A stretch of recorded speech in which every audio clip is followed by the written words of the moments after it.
In the summer of 2018, I did the very opposite of what I tell you to do in going after your dreams and goals. And it almost cost me a huge mistake, a lifetime mistake. I'm going to show you how to avoid it.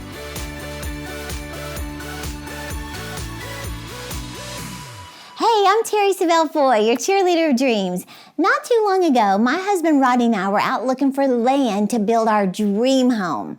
We live in a lake community, and my ultimate dream house is to live on the lake. So we drove around looking for property to either buy a house on the lake or build a house. I wanted to buy, he wanted to build. Well, we could not find one single house for sale on the lake, and there aren't hardly any lots left to even build on the lake. Very few. So Rodney found this one lot, and he took me to go check it out.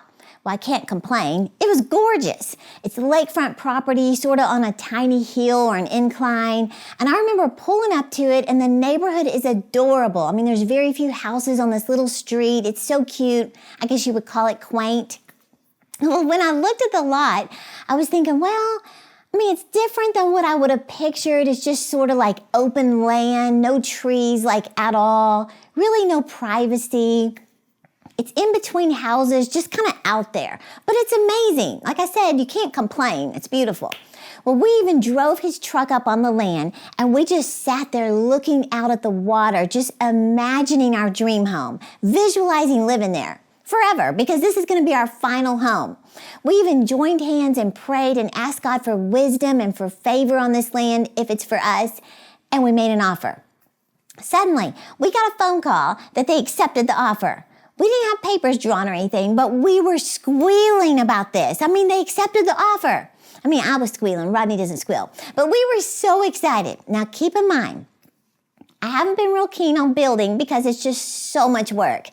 I don't have time for that, right? But Rodney wants to build. And he was telling me that we could fix the shortfalls, we can make it private by putting a fence up. We can add trees to make it a little more warm and not so open land, all these solutions. Well, one day in prayer, I literally heard this in my spirit. I heard the Lord say, I'm not the God of close enough. I'm the God of all that you desire plus more than enough. Let me repeat that, because I wrote it in my journal. He said, I'm not the God of close enough. I'm the God of all that you desire plus more than enough. And I started thinking, this land is close enough to our ultimate dream, but it's not the true dream, the ultimate dream. So here's where I messed up, and I did the very opposite of what I tell you to do. I was vague about my dream house. I put a photo on my vision board of lakefront property, and that was it. Well, that can mean anything. This is lakefront property. This is technically lakefront property. So in prayer, I just felt the Lord was asking me, what is your ultimate dream?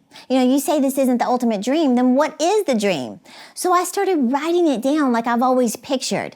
A long, windy driveway, tree-covered land, a private entrance, land to landscape, a house close to the water, a French house like a chateau style, and on and on. What was I doing? Getting crystal clear on what I truly desired in my dream home. And are you ready for this? 2 days later, we found our ultimate dream. We suddenly found a guy who had 25 acres for sale and was willing to, divide it up and sell 8 acres to us. Get this, it has room for a long, windy entrance. It is tree covered. We can build close to the water.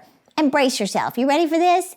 This 8-acre dream property costs less than the 1 acre of land that was close enough to the ultimate dream. Here we are at our new land, getting the dirt poured and leveled out to start building our dream home. We're even having to clear out some of the trees because there are so many. We're putting in a gigantic pond to landscape and make our little dreamland. I call my husband Rodney Fishing Rod because he loves anything to do with fishing. But what am I saying? God is not the God of close enough to your dream. He's the God of all that you desire plus more than enough. But you need to be very specific about what you dream. Don't be vague. Don't just write, I want a lot of money by December 31st. See, your faith doesn't know how to believe for a lot. What does a lot mean? Is it $500? Is it $5,000? Write your goals as detailed as you can. It could be, I saved $10,000 by December 31st. Well, that means you need to save $834 each month or $192 each week. See, God is the one who said, write the vision. Yes, but he also said, make it plain. Now, let me remind you that he's the one who said in Ephesians 3:20, he's able to do above and beyond all that we ask or think according to his power that works in us. So that dream, that tug on your heart, it's there for a reason. God's trying to say to you, step into this. Dream that big.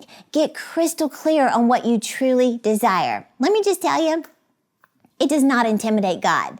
So let me give you 3 steps real quick. I wish I had time to teach my 7-step checklist for success, but I wanted to focus on 1 today. But I do want you to have all 7, the entire checklist, so you can just sort of go down the list and make sure you're applying them in your life. Just click the link in the description and get that free download right now. Again, it's the 7-step checklist for success. So real quick, number 1. Visualize your future. Sit quietly with God and just imagine. Imagine your life 1 year from now or 5 years from now. Clarity comes from questions. If you could live your ultimate life, what does it look like? Where do you live? What do you drive? Where do you work? How much money have you saved? What are you happy you did? Where have you gone? What would make your situation better?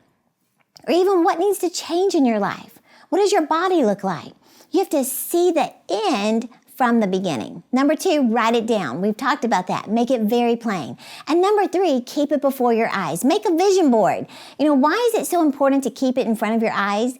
Well, the law of attraction basically states that whatever you focus on, you will attract it in your life. Proverbs 23:7 says the same thing.